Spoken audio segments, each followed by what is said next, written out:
নারী মনে করছে যে আমি ব্যাংকে চাকরি পেয়ে নিয়েছি, আমি ইস্টাবলিশড হয়ে গেছি। নারী মনে করছে যে আমি জজ হয়ে গেছি, আমি একটা সম্মান পেয়ে গেছি। নারী মনে করছে যে আমি স্কুলের হেডমাস্টার প্রিন্সিপাল হয়ে গেছি, আমি একটা ভালো সম্মান পেয়ে গেছি। তুমি নিজে ধ্বংস হয়ে গেছো। মরলেই বুঝতে পারবা, তুমি তো আর বুঝতে পারছো না মরার ফলাফল কি। তুমি এমনিতে বুঝে নিয়েছো যে আমার অনেক মর্যাদা বেড়ে গেছে, সমাজের সব জায়গাতে কাজ পাওয়ার কারণে, সমাজের সব জায়গায় চাকরি পাওয়ার কারণে মনে করছে যে আমার মর্যাদা বেড়ে গেছে। দিনা, তোমাকে কবর দেওয়া হয়েছে। বেগম রোকেয়া জাতিকে কবর দিয়ে গেছে।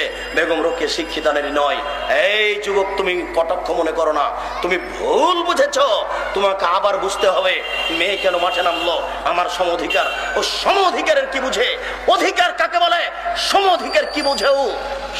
পৃথিবীর যেখানে যারা মানুষের মতামতকে উপেক্ষা করে পবিত্র কোরআন এবং সহিহ হাদিস মেনে চলে, তারাই আহলে হাদিস, তারাই সালাফি। সে আটলান্টিক মহাসাগরের মধ্যে থাক, সাহারা মরুভূমিতে থাক, আফ্রিকার জঙ্গলে থাক, এর জন্য নির্দিষ্ট